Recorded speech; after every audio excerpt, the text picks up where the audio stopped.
बिस्मिल्लाहिर्रहमानिर्रहीम। अस्सलामु अलैकुम स्टूडेंट्स, मैं ज़फ़र अली शाह आपका केमिस्ट्री टीचर। स्टूडेंट्स, आज की लेक्चर में हम chapter 18 alcohols, phenols and ethers के एक्सरसाइज को डिस्कस करेंगे। एक्सरसाइज के 3 पोर्शंस हैं। सबसे पहला पोर्शन मल्टीपल चॉइस क्वेश्चंस का है, सेकंड पोर्शन शॉर्ट क्वेश्चन का है और थर्ड पोर्शन जो है वो लॉन्ग क्वेश्चंस का है। स्टूडेंट्स, फर्स्ट एमसीक्यूज में हमसे पूछा गया है कि the reaction of alcohol with sodium produces, alcohol और सोडियम मेटल जब रिएक्शन करते हैं तो कौन सा कंपाउंड प्रोड्यूस होगा। सोडियम के मुकाबले में अल्कोहल, स्टूडेंट्स ये याद रखें, एज एन एसिड एक्शन कर सकता है, प्रोटॉन रिलीज कर सकता है। ठीक है स्टूडेंट्स, जैसे ROH जनरल कोई अल्कोहल है, ये जब सोडियम के साथ रिएक्शन करेगा तो ये कन्वर्ट होगा सोडियम अल्कोक्साइड में और उसके साथ हाइड्रोजन गैस रिलीज होगी। स्टूडेंट्स, तो इस इक्वेशन को ऑब्जर्व करते हुए हम कह सकते हैं कि हमारा सही ऑप्शन जो है वो होगा ऑप्शन सी, अल्कोक्साइड। ठीक है स्टूडेंट्स, ये इक्वेशन आपकी किताब में मौजूद है। स्टूडेंट्स, इस मल्टीपल चॉइस क्वेश्चन के पोर्शन के ज्यादातर एमसीक्यूज जो हैं आपकी केमिस्ट्री से रिलेटेड तो हैं, अल्कोहल्स, फिनोल और ईथर्स की केमिस्ट्री से रिलेटेड तो हैं, लेकिन आपकी किताब में नहीं दिए गए हैं। तो हम एक्सप्लेनेशन जब करेंगे तो according to the textbook ही करेंगे। सेकंड एमसीक्यूज में हमसे पूछा गया है कि oxidation of secondary alcohols gives, इतना आपको स्टूडेंट्स याद रहना चाहिए कि सेकेंडरी अल्कोहल्स और प्राइमरी अल्कोहल्स की ऑक्सीडेशन से या तो एल्डिहाइड बनेगा या कीटोन बनेगा। ठीक है स्टूडेंट्स, तो इस केस में ऑप्शन डी सही आंसर है, लेकिन बाकी ऑप्शंस की जरा वजाहत करते हैं। ऑर्गेनिक एसिड, अब कौन सा ऑर्गेनिक एसिड है? हम तो कहते हैं कि option D is the correct answer, ketone है। तो कीटोन की करेक्ट होने की वजह से अब कीटोन की एसिडिटी या बेसिसिटी की बात आपकी किताब में नहीं है, तो simply explanation MCQs number A का ये है कि ये कंप्लीटली गलत है। ईथर बिल्कुल नहीं बन सकते। ठीक है, ईथर्स उस वक्त बनेंगे जब हम इन the presence of silver oxide, जो कि नेक्स्ट एमसीक्यूज है हमारा, उसमें बात करेंगे कि जब इन the presence of silver oxide alcohols को हम हीट दे देते हैं तो वहां से वाटर का मॉलिक्यूल रिमूव हो जाता है और ईथर बन जाता है, और एल्डिहाइड प्राइमरी अल्कोहल की केस में बनेगा। Option D is the correct answer. MCQs number third में पूछा गया है हमसे कि कोई कंपाउंड है X, अननोन कंपाउंड है, जिसको जब हम हीट दे देते हैं इन the presence of silver oxide forms an ether, मतलब कोई अननोन कंपाउंड है, उस कंपाउंड का पूछा गया है हमसे कि जब उस कंपाउंड को हम सिल्वर ऑक्साइड कैटलिस्ट की मौजूदगी में हीट दे देते हैं।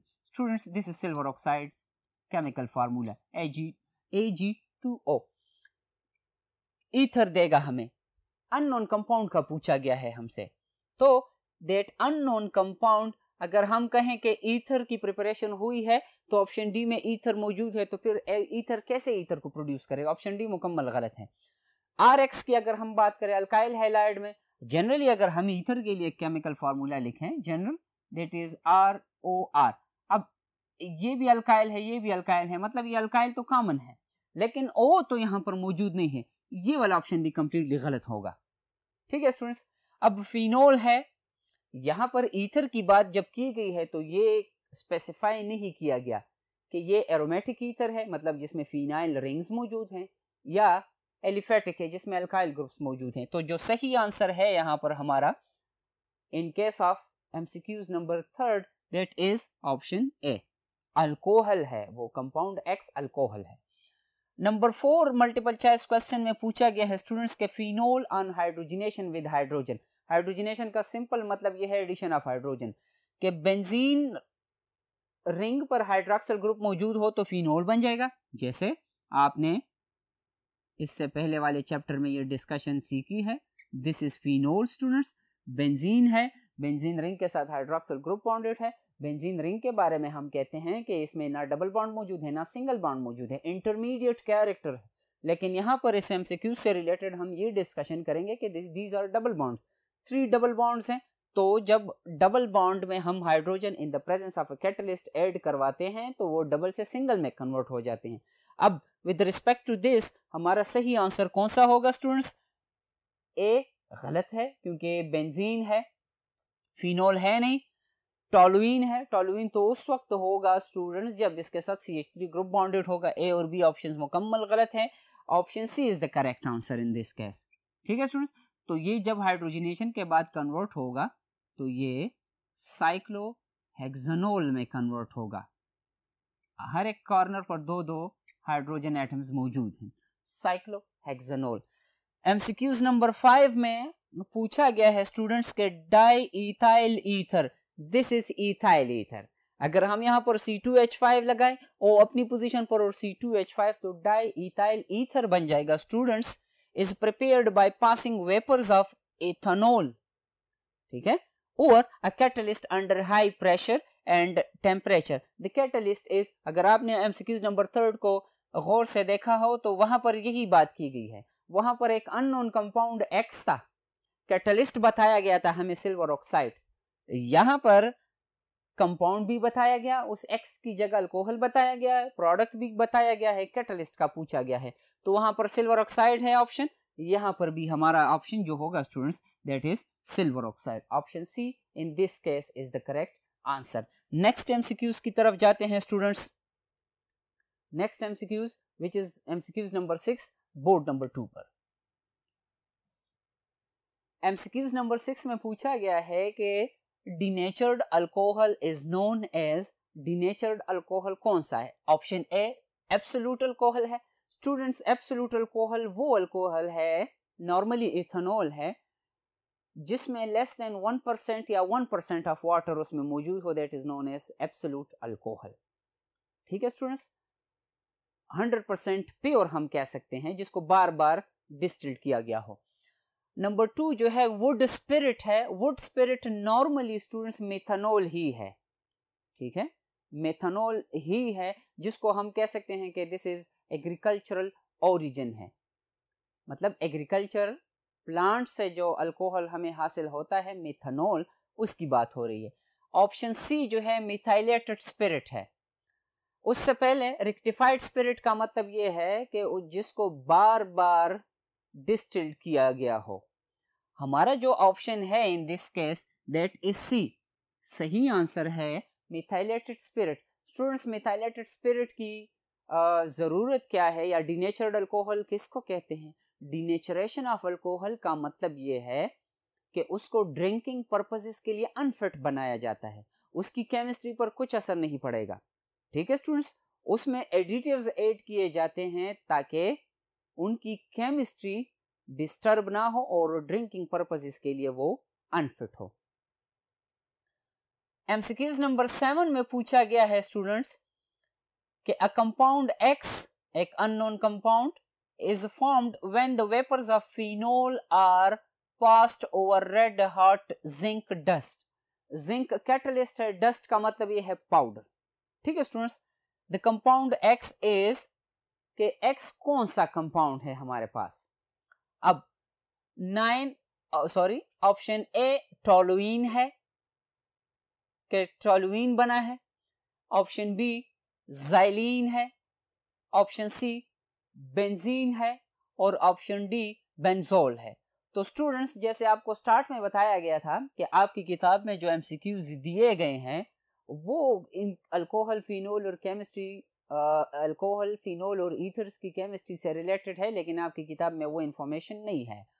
तो इस केस में हमारा ऑप्शन जो है that is option C, benzene की प्रिपरेशन होगी जब फिनोल को जिंक रेड हार्ट का मतलब यह है कि इतना हीट दें हम उसको कि जो रेड लाइट एमिट करना शुरू कर दें। ठीक है स्टूडेंट्स, 8 एमसीक्यूज में पूछा गया है कि ethoxy ethane diethyl ether दोनों सेम ही हैं, C2H5O C2H5O। Ethoxy ethane react with sulphuric acid to give, reaction हम लिख लेते हैं आपको समझ आ जाएगी। दिस इज C2H5O, इसके साथ लोन पेयर C2H5। ठीक है स्टूडेंट्स, ये जब कंसंट्रेटेड सल्फ्यूरिक एसिड के साथ रिएक्शन करेंगे तो क्या होगा? अब सल्फ्यूरिक एसिड चूंकि एसिड है वो प्रोटॉन रिलीज करेगा और इथॉक्सी इथेन या डाई इथाइल ईथर जो है उसमें से ऑक्सीजन पर lone pair of electron present है जो डोनेट कर सकता है, it will act as base. तो जब ये इसके साथ अटैच हो जाएगा स्टूडेंट्स तो फिर ये कंडीशन इस तरह बन जाएगी। अब इसमें से इसको हम ऑक्सोनियम आयन कहते हैं। ऑक्सोनियम आयन याद रखें, जब भी आप पॉजिटिव आयन देखेंगे उसका नाम IUM से खत्म होगा। जैसे एमोनियम है, एमोनिया की केस में NH4 एमोनियम आयन। ठीक है स्टूडेंट्स, अब ऑक्सोनियम आयन ऑप्शन फर्स्ट है, ये हमारा सही आंसर है। अब अगर आप ऑक्सो एनाइन देखें, ये नेगेटिव चार्ज होगा। अल्काइल फ्री रेडिकल तो कोई लॉजिक ही नहीं बनती यहाँ पर कि अल्काइल फ्री रेडिकल हो या ज्वेटर आयन हो। Option A is the correct answer in MCQ number 8। 9th MCQs में पूछा गया है स्टूडेंट्स के secondary alcohols undergo nucleophilic substitution reaction by SN1 method, unimolecular nucleophilic substitution reaction, SN2 biomolecular nucleophilic substitution reaction से, या option C में कहा गया है कि दोनों, और ऑप्शन डी में कहा गया है कि नन, दोनों में से कोई भी नहीं। तो स्टूडेंट्स अगर आपको याद हो अल्काइल हैलाइड्स की केमिस्ट्री में हमने डिस्कस किया था कि primary alkyl halide single step में कन्वर्ट होंगे, टर्शरी अल्काइल हैलाइड्स 2 स्टेप्स में कन्वर्ट होंगे, और सेकेंडरी अल्काइल हैलाइड मीडियम पर डिपेंडेंट है। वही लॉजिक यहाँ पर भी अप्लाई होगा। तो हम कह सकते हैं कि ऑप्शन सी, दोनों पर सॉल्वेंट अगर पोलर हो तो कौन सा होगा, और अगर नॉन पोलर हो तो कौन सा होगा, ये हमने अल्काइल हैलाइड में ये डिस्कशन की थी।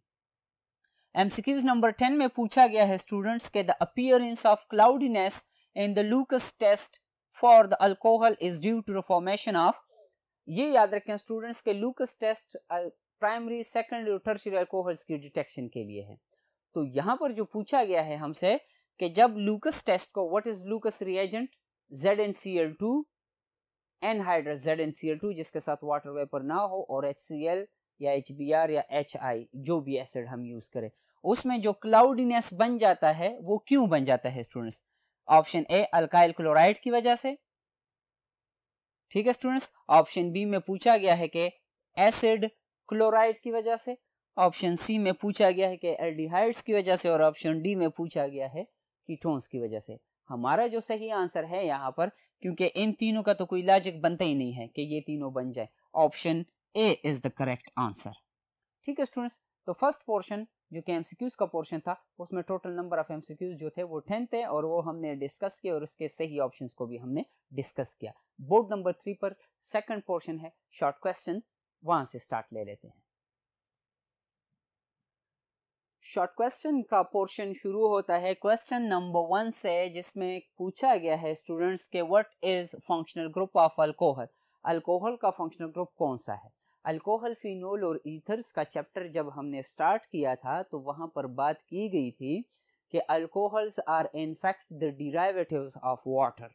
आपको पता है वाटर का केमिकल फार्मूला है H2O, या अगर इस आंसर से रिलेटेड उसको हम लिखें तो फिर अल्कोहल वाटर को हम ऐसे लिखते हैं, ठीक है स्टूडेंट्स। अब ऑक्सीजन के साथ 2 हाइड्रोजन एटम्स बॉन्डेड हैं। अब अगर इन एक हाइड्रोजन एटम को हम रिप्लेस करें बाय R ग्रुप या अल्काइल ग्रुप, तो उससे हमारे पास अल्कोहल बन जाएगा स्टूडेंट्स। जैसे अल्कोहल, तो ये तो अल्कोहल की बात हो गई। अब what is functional group students? Functional group हम कहते हैं कि या तो ये सिंगल बॉन्ड होगा इन केस ऑफ अल्केन्स, या डबल बॉन्ड होगा इन केस ऑफ अल्कीन्स, या ट्रिपल बॉन्ड होगा इन केस ऑफ अल्काइंस, या सिंगल एटम होगा in case of alkyl halide, या ग्रुप ऑफ एटम होगा जैसे OH है, ठीक है स्टूडेंट्स, या COOC है इन केस ऑफ एस्टर्स, या COOH है in case of carboxylic acid वगैरह। जो किसी कंपाउंड की केमिकल नेचर को डिफाइन करे उसको हम फंक्शनल ग्रुप कहते हैं। तो अल्कोहल्स की इंट्रोडक्शन पेज 221 पर मौजूद है स्टूडेंट्स, और अल्कोहल का फंक्शनल ग्रुप जो है वो हाइड्रोक्सिल है, OH ग्रुप है। अब अगर इस शॉर्ट क्वेश्चन को आप पेपर में लिखेंगे स्टूडेंट्स तो फिर तो 1 या 2 लाइन का आंसर आ जाएगा। पहले आपने फंक्शनल ग्रुप को डिफाइन करने के what is functional group, example दे 1 2 3 4, इट्स अप टू यू, और आखिर में हाइड्रोक्सिल का जिक्र कर लें। क्वेश्चन नंबर 2 में पूछा गया है स्टूडेंट्स के indicate some physical properties of alcohol. Normally chemistry में हम फिजिकल प्रॉपर्टीज में से melting point, boiling point discuss करते हैं, डेंसिटी डिस्कस करते हैं, किस फिजिकल स्टेट में है, सॉलिड में है, लिक्विड में है, गैस में है। मेल्टिंग पॉइंट, फ्रीजिंग पॉइंट क्या होगा स्टूडेंट्स, तो इनकी डिस्कशन होगी। अल्कोहल्स की जो फिजिकल प्रॉपर्टीज दी गई हैं स्टूडेंट्स, वो पेज 226 पर मौजूद है, जो आपके साथ डिटेल के साथ डिस्कस की गई है। शॉर्ट क्वेश्चन नंबर 3 में पूछा गया है स्टूडेंट्स के what is Lucas test. Multiple choice questions के पोर्शन में आपको बताया गया स्टूडेंट्स के प्राइमरी, सेकेंडरी और टर्शियरी अल्कोहल को आइडेंटिफाई करने के लिए, उनको डिफरेंशिएट करने के लिए हम लूकस टेस्ट यूज करते हैं। लूकस रिएजेंट है क्या उस टेस्ट के लिए, anhydrous HCl, no water vapours. ठीक है स्टूडेंट्स, अगर वाटर HCl के साथ आ जाए तो फिर हाइड्रोजन क्लोराइड से HCl हाइड्रोक्लोरिक एसिड में कन्वर्ट हो जाएगा, H3O पॉजिटिव और Cl नेगेटिव। ठीक है स्टूडेंट्स, अगर HCl में पानी मौजूद हो तो फिर HCl इस फॉर्म में होगा, जिसको हम हाइड्रोक्लोरिक एसिड कहते हैं, और अगर हाइड्रोजन क्लोराइड हो, एनहाइड्रस कंडीशन हो, तब HCl होगा। In case of anhydrous HCl तो फिर वो ओनली HCl ही होगा स्टूडेंट्स। ठीक है, अब उसके साथ कैटलिस्ट ZnCl2 जिंक क्लोराइड होगा। प्राइमरी, सेकेंडरी और टर्शियरी अल्कोहल्स की आइडेंटिफिकेशन के लिए तो ये लूकस टेस्ट के बारे में इंफॉर्मेशन है जो आपकी किताब में मौजूद है स्टूडेंट्स। शॉर्ट क्वेश्चन नंबर 4 में पूछा गया है स्टूडेंट्स के why phenol is more acidic then alcohol. आसान एक रीजन हम ये कह सकते हैं कि pKa value of phenol is greater than that of alcohol. ठीक है स्टूडेंट्स, दूसरा एक रीजन हम ये देख सकते हैं कि जब फिनोल आयोनाइज हो जाता है तो उससे फिनोक्साइड आयन बनेगा, बेंजीन रिंग के साथ ऑक्सीजन और ऑक्सीजन पर नेगेटिव चार्ज। अल्कोहल जब आयोनाइज होगा, प्रोटॉन रिलीज करेगा, तो अल्काइल के साथ, अल्काइल ग्रुप के साथ ऑक्सीजन अटैच होगा जिस पर नेगेटिव चार्ज होगा, दोनों केसेस में ऑक्सीजन पर नेगेटिव चार्ज। लेकिन फिनोल की केस में, जिसको हम फिनोक्साइड आयन कहते हैं, उसकी केस में ऑक्सीजन का जो इलेक्ट्रॉन पेयर है, जो नेगेटिव चार्ज है, वो डीलोकलाइज हो सकता है बेंजीन रिंग पर। जब प्रोटॉन आएगा तो उस डीलोकलाइज्ड इलेक्ट्रॉन को लोकेट नहीं कर सकेगा। ठीक है स्टूडेंट्स, इसलिए फिनोल जो है वो ज्यादा एसिडिक नेचर शो करेगा। अल्कोहल की केस में, अल्कोक्साइड आयन की केस में, जब प्रोटॉन आएगा तो वो तो इलेक्ट्रॉन डीलोकलाइज नहीं हो सकते, तो उनके साथ बॉन्डिंग करके दोबारा एसिड बना लेता है। ठीक है स्टूडेंट्स, तो जो ज्यादा एसिड होगा उसका जो कंजुगेट बेस पेयर बनेगा, जैसे फिनोक्साइड आयन है, वो वीक होगा। वीक क्यों है फिनोक्साइड आयन की केस में? Because of the delocalisation of electron. और ये इंफॉर्मेशन आपकी किताब में पेज 241 और 242 पर विद pKa वैल्यू और डीलोकलाइजेशन ऑफ इलेक्ट्रॉन्स की केस में मौजूद है। क्वेश्चन नंबर 5 पूछा गया है स्टूडेंट्स के what is meant by primary, secondary and tertiary alcohol. Alcohol आप जानते हैं कि वो हाइड्रोकार्बन्स हैं जिसमें अल्काइल ग्रुप के साथ OH अटैच हो। अब प्राइमरी कौन सा है? प्राइमरी वो है, वो कार्बन एटम जो कि हाइड्रोक्सिल ग्रुप के साथ तो बॉन्डेड है, लेकिन आगे वो सिर्फ एक कार्बन के साथ बॉन्डेड है, बाकी उसके साथ हाइड्रोजन है। ऐसे अल्कोहल्स को हम प्राइमरी अल्कोहल कहते हैं, जैसे ये वाला एग्जांपल है स्टूडेंट्स। सेकेंडरी अल्कोहल में ये है कि वो कार्बन जो हाइड्रोक्सिल के साथ डायरेक्टली बॉन्डेड है, जिसको हम अल्फा कार्बन कहते हैं, अल्फा कार्बन फर्दर 2 कार्बन्स के साथ बॉन्डेड है, इसको हम सेकेंडरी अल्कोहल कहते हैं। और ये वाला केस जो है जिसमें alpha carbon is directly attached to 3 alkyl groups, ऐसे अल्कोहल को हम टर्शियरी अल्कोहल कहते हैं स्टूडेंट्स। और क्वेश्चन नंबर 6 में है कि why alcohol is easily protonated as compare to या अनलाइक फिनोल्स। आसानी से क्यों प्रोटोनेट होंगे? उसका रीजन ये है कि loan pair of oxygen is not delocalised, while in case of phenol it is delocalised over benzene ring. जब नेगेटिव चार्ज जो है फिनोल की केस में, या जो लोन पेयर ऑफ इलेक्ट्रॉन है ऑक्सीजन एटम पर, वो डीलोकलाइज हो जाते हैं बेंजीन के रिंग पर। अब जब प्रोटॉन आएगा तो उसको लोकेट नहीं कर सकेगा, इसलिए प्रोटोनेट नहीं हो सकता। लेकिन अल्कोहल की केस में इसी तरह की डीलोकलाइजेशन पॉसिबल नहीं है, प्रोटॉन आएगा डायरेक्टली अटैचमेंट करेगा उसके साथ, तो इसलिए अल्कोहल इजीली प्रोटोनेट हो सकता है, जबकि फिनोल नहीं हो सकता। क्वेश्चन नंबर 7 पूछा गया है स्टूडेंट्स कि differentiate between alcohol and phenol. Simple, जो डिस्कशन आज तक हुई है इस चैप्टर में आपको अंदाजा हुआ होगा कि what is phenol and what is alcohol. आपकी समझ के लिए दोबारा रिपीट करता चलूँ मैं स्टूडेंट्स, दोनों में हाइड्रोक्सिल ग्रुप होगा, लेकिन फिनोल की केस में हाइड्रोक्सिल ग्रुप बेंजीन रिंग के साथ बॉन्डेड होगा और अल्कोहल्स की केस में बेंजीन रिंग के साथ अटैचमेंट नहीं होगी। या तो अल्काइल ग्रुप होगा, ओपन चेन होगा, ब्रांच्ड चेन हो सकता है जिसमें एक कार्बन एक से ज्यादा कार्बन्स के साथ बॉन्डेड हो सकता है, जैसे यहां पर आप देख रहे हैं टर्शरी अल्कोहल्स की केस में, या एक रिंग फॉर्म में हो सकता है, हेक्सागन जिसमें 6 कॉर्नर हो और सारे कार्बन कार्बन सिंगल बॉन्ड्स हो। ठीक है students, this is the difference between alcohol and phenol. Board number 1 की तरफ चलते हैं, बाकी शॉर्ट क्वेश्चंस और लॉन्ग क्वेश्चंस वहां पर डिस्कस होंगे। Students, question number 8 short question portion में से वो है कि enlist some physical properties of ethers. Physical properties जैसे अल्कोहल्स की केस में हमने डिस्कस किए कि या तो melting point, boiling point, freezing point, solid state, liquid या गैस है, डेंसिटी क्या है। ठीक है स्टूडेंट्स, तो ये फिजिकल प्रॉपर्टीज में इन्वॉल्व होंगी, या ये सॉल्युबल है कि इन सब्सटेंसेस में, सॉल्वेंट्स में सॉल्युबल है या इनसॉल्युबल है। तो ईथर्स की फिजिकल प्रॉपर्टीज स्टूडेंट्स आपके साथ डिस्कस की गई हैं, पेज 252 पर किताब में मौजूद हैं। एक्सरसाइज का जो थर्ड पोर्शन है that is long question. Students, long question number 1 में बताया गया है या पूछा गया है हमसे कि describe the method for preparation of diethyl ether from alcohol and sodium methoxide. Part B में पूछा गया है कि write two chemical reaction of diethyl ether. अच्छा स्टूडेंट्स, पार्ट ए की तरफ हम जाते हैं कि डाई इथाइल ईथर की प्रिपरेशन अल्कोहल से कैसे होगी। नंबर 1 उसमें बताया गया है स्टूडेंट्स के डिहाइड्रेशन ऑफ अल्कोहल्स। अल्कोहल्स की डिहाइड्रेशन से हम ईथर्स की प्रिपरेशन कर सकते हैं स्टूडेंट्स। अब आप देख सकते हैं कि 2C2H5OH है स्टूडेंट्स, इसको हम इंटरमॉलिक्यूलर डिहाइड्रेशन भी कह सकते हैं for the preparation of ethers. Intermolecular dehydration, alkenes की केस में जब अल्कोहल को हम डिहाइड्रेट कर रहे थे तो वो इंट्रामॉलिक्यूलर डिहाइड्रेशन थी, जिसमें एक ही मॉलिक्यूल से डिहाइड्रेशन हो रही थी, रिमूवल ऑफ वाटर। यहाँ पर between the molecules removal of water है। ठीक है स्टूडेंट्स, तो इसलिए this is intermolecular dehydration. Sulphuric acid उसमें यूज होगा और 140 डिग्री सेल्सियस टेम्परेचर होगा।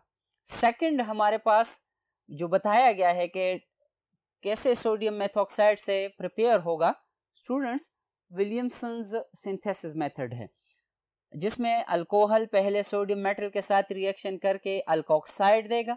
यहाँ पर मेथॉक्साइड की बात की गई है, तो यहाँ पर methanol CH3OH, CH3O negative and A positive, फिर मेथॉक्साइड सोडियम मेथॉक्साइड रिएक्शन करेगा अल्काइल हैलाइड के साथ, इस केस में इथाइल ब्रोमाइड है।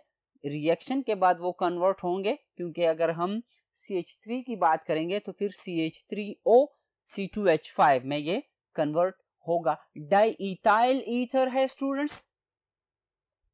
तो अच्छा, वो पार्ट बी में बात की गई है। मेथॉक्साइड है तो फिर हमने मिथेनॉल लेना है यहाँ पर। ठीक है स्टूडेंट्स, और ये इंफॉर्मेशन हमारे पास पेज 251 एंड 252 पर मौजूद है। क्वेश्चन नंबर 2 में पूछा गया है स्टूडेंट्स के give method of preparation of phenol. Part A में, पार्ट बी में पूछा गया है कि discuss acidic behaviour of phenol. तो पार्ट ए का आंसर ये है स्टूडेंट्स के फिनोल की प्रिपरेशन कैसे होगी, पेज 243, 244 और 245 पर मौजूद है। ठीक है स्टूडेंट्स, वहां पर डिटेल के साथ आपके साथ डिस्कशन की गई है। पार्ट बी का आंसर 241 और 242 पर मौजूद है। एसिडिक बिहेवियर ऑफ फिनोल, ये तकरीबन हमने शॉर्ट क्वेश्चंस में डिस्कस भी किया था कि फिनोल ज्यादा एसिडिक क्यों है अल्कोहल से। क्वेश्चन नंबर 3 में पूछा गया है स्टूडेंट्स के give detail description of chemical properties of phenol. Phenol की केमिकल प्रॉपर्टीज का पूछा गया है हमसे। यहाँ पर जरा मुख्तसर सी डिस्कशन कर लेते हैं कि फिनोल की केमिकल प्रॉपर्टीज ये होंगी कि वो किन सब्सटेंसेस के साथ रिएक्शन करेगा और किन सब्सटेंसेस के साथ नहीं करेगा। अगर रिएक्शन में दो पॉसिबिलिटीज़ हैं हमारे पास, या तो रिएक्शन हाइड्रोक्सिल ग्रुप की वजह से होंगी या रिएक्शंस होंगे तो फिनोल में बेंजीन रिंग की वजह से। ठीक है स्टूडेंट्स, तो इसकी इंफॉर्मेशन पेज 245, 246, 47 और 248 पर मौजूद है। क्वेश्चन नंबर 4 बोर्ड नंबर 2 पे है, वहां पर डिस्कशन होगी स्टूडेंट्स। क्वेश्चन नंबर 4 में पूछा गया है हमसे कि डिस्कस स्ट्रक्चर ऑफ अल्कोहल। मुख्तसर सा टॉपिक है लेकिन लॉन्ग क्वेश्चंस में दिया गया है तो डिस्कशन लाजमी है। यहाँ पर पेज 227 पर मौजूद है। जैसे ही अल्कोहल की इंट्रोडक्शन हो जाती है, नॉमेनक्लेचर हो जाती है, उसके बाद स्ट्रक्चर ऑफ अल्कोहल डिस्कस किया गया है आपके साथ। ठीक है स्टूडेंट्स, पेज 227 पर आप रीड कर लें, इंशाल्लाह आपको समझ आ जाएगी। क्वेश्चन नंबर 5 में पूछा गया है पार्ट ए में कि how alcohol can be prepared from Grignard reagent. Alcohol की सिंथेसिस कैसे होगी ग्रेगनार्ड रिएजेंट से। ठीक है स्टूडेंट्स, अब इसकी वजाहत हो गई है तो उसका आंसर है पेज 230 पर, जहां पर एल्डिहाइड्स और कीटोन्स का रिएक्शन होता है ग्रेगनार्ड रिएजेंट से। ग्रेगनार्ड रिएजेंट के साथ रिएक्शन पर एक अनस्टेबल एडिशन प्रोडक्ट बन जाता है जिसको हम हाइड्रोलाइज करते हैं और फाइनली वो अल्कोहल में कन्वर्ट होगा। पार्ट बी में ये पूछा गया है कि mention the reaction for the formation of the following compounds from an alcohol. किसी अल्कोहल से ये इथीन, इथाइल एसीटेट, एसीटोन या फॉर्मल्डिहाइड कैसे बनेगा, उसकी रिएक्शन का पूछा गया है। तो पार्ट ए, इथेन का रिएक्शन है dehydration of alcohol in the presence of sulphuric acid. ये इंट्रामोलिकुलर डिहाइड्रेशन है जिस पे temperature according to the textbook is 100 degree Celsius in the presence of sulphuric acid.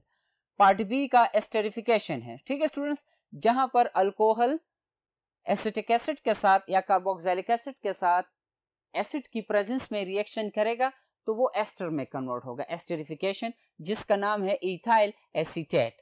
और ऑप्शन सी जो है students, that is जब हम secondary alcohol को ऑक्सीडाइज करते हैं इन the presence of potassium dichromate and sulphuric acid, जिसको हम एसिडिफाइड पोटेशियम डाइक्रोमेट कहते हैं, तो वो कन्वर्ट होगा एसीटोन में या कीटोन में। अगर हमसे एसीटोन का पूछा गया है स्टूडेंट्स तो यहाँ पर हमने CH3 अटैच करना है R की जगह, तो यहाँ पर इन दो R's की जगह CH3 आ जाएगा। और D जो है फॉर्मल्डिहाइड का पूछा गया है, तो मेथनॉल को जब हम ऑक्सीडाइज करते हैं पोटेशियम डाइक्रोमेट और सल्फ्यूरिक एसिड की मौजूदगी में, तो वो फॉर्मल्डिहाइड में कन्वर्ट होगा। स्टूडेंट्स, ये था चैप्टर 18 का एक्सरसाइज जिसको हमने शॉर्ट क्वेश्चंस, लॉन्ग क्वेश्चंस और मल्टीपल चॉइस क्वेश्चंस समेत डिस्कस किया। इंशाल्लाह नेक्स्ट लेक्चर में जब हाजिर होंगे तो एक नए चैप्टर और एक नई डिस्कशन के साथ हाजिर होंगे। तब तक के लिए अल्लाह हाफिज़।